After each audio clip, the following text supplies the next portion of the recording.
भूतिया ढाबा, डर और सिहरन की रात। रात का समय था। काली घटाएं आसमान पर छाई हुई थीं और ठंडी हवाएं जंगल में अजीब सी सनसनाहट पैदा कर रही थीं। दूर कहीं से कुत्तों के भौंकने की आवाज आ रही थी।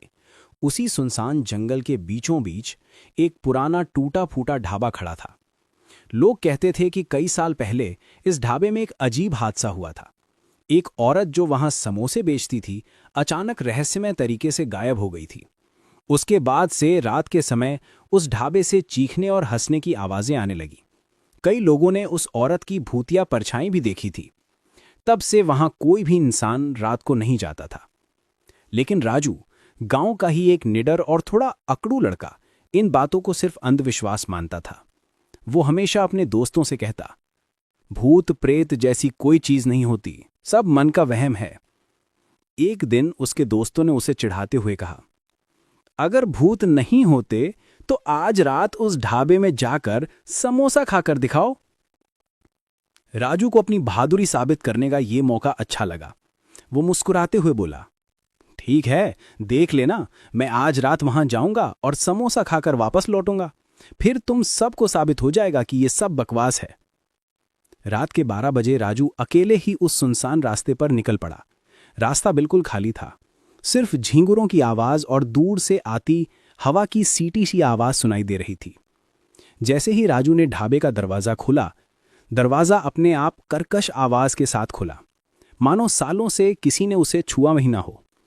अंदर घुप अंधेरा था। बस एक कोने में हल्की सी लालटेन टिमटिमा रही थी। राजू को अचानक ठंड लगने लगी।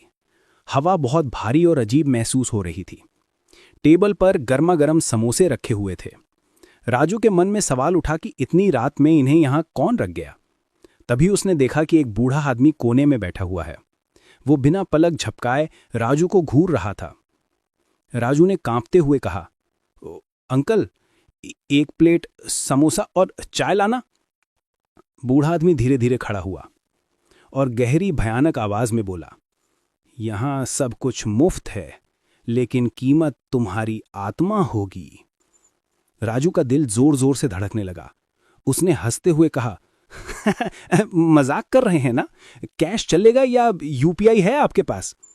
लेकिन अगले ही पल उसकी हंसी थम गई।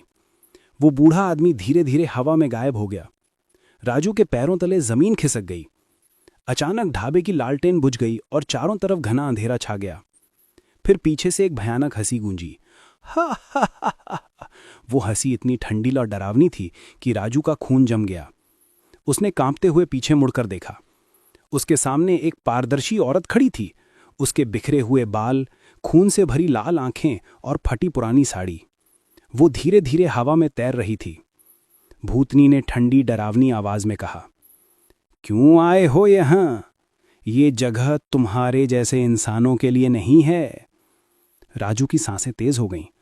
उसने कांपते हुए कहा, मैं तो बस समोसा खाने आया था।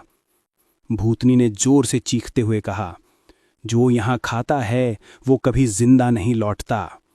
राजू डर के मारे भागने लगा, लेकिन दरवाजा अपने आप जोर से बंद हो गया। भूतनी उसके करीब आती जा रही थी। उसकी आंखों से लाल आग जैसी रोशनी निकल रही थी। राजू पूरी ताकत से दरवाजे को धक्का देने लगा। वो जोर से चिल्लाया, बचाओ! अचानक बाहर से उसके दोस्तों की आवाज आई, राजू, जल्दी बाहर आ! राजू ने पूरी ताकत लगाई और दरवाजे को धक्का दिया। इस बार दरवाजा खुल गया और वो भागता हुआ बाहर निकल गया। लेकिन जब उसने पीछे मुड़कर देखा तो वहां ढाबा गायब था। वहां सिर्फ काला घना जंगल था। राजू कांपते हुए बोला, वो ढाबा और वो भूतनी, सब सच था। उसके दोस्तों ने उसे संभाला और सब लोग गांव की ओर भाग गए। अगली सुबह राजू ने कैमरे के सामने ये पूरी घटना बताई। उसने गंभीर चेहरे से कहा, अगर आपको ये डरावनी कहानी पसंद आई हो तो लाइक और सब्सक्राइब करना मत भूलना। तभी पीछे से वही भूतनी प्रकट हुई और ठंडी आवाज में बोली, और अगर कमेंट नहीं किया तो आज रात मैं तुम्हारे बिस्तर के नीचे रहूंगी। राजू घबराकर चिल्लाया, अरे भाई, जल्दी जल्दी लाइक करो, सब्सक्राइब करो और कमेंट करना मत भूलना, वरना ये भूतनी तुम्हारा वाईफाई पासवर्ड बदल देगी।